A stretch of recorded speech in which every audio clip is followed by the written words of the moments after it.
જય શ્રી કૃષ્ણ. હું નેહા રૂપારે. આજે હું તમને આજે જે પાઠ ઉત્સવ ઉજવાય છે એના હું તમને આજે 2 કારણ કહીશ. તો પહેલું કારણ છે કે એકવાર શ્રીનાથજી વ્રજમાં બિરાજતા હતા. તો તેમને આજે જે મહાવત સાતમ છે તે દિવસે મહાવત સાતમ હતી ત્યારે પ્રભુને ઈચ્છા થઈ કે આજે તો મને સાત ઘરોમાં જવા પધારવાની ઈચ્છા થઈ. એટલે કે જે શ્રી ગુસાઈજીએ જે તેમના જે બાળકો છે સાત બાળકો તેમના જે 7 ઘરો છે તે જોવાની ઈચ્છા થઈ. તો ગિરધરજીએ શ્રીનાથજીને ઉઠાવ્યા અને પછી તેઓએ તે 7 ઘર તરફ ચાલ્યા.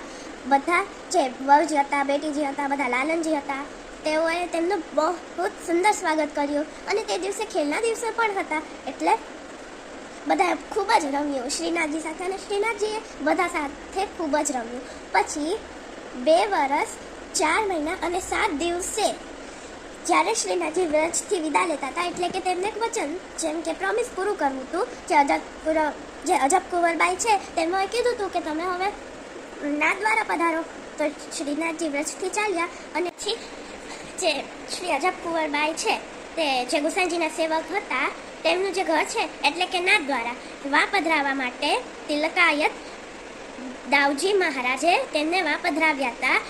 આ બીજું કારણ હતું. તો આ 2 કારણથી આજે મહાવત સાતમના દિવસે આ પાઠ ઉત્સવ ઉજવાય છે. તો બોલો વલ્લભાધીશ કી જય. આજે મને એક કીર્તન ગાવાનું મન થયું છે.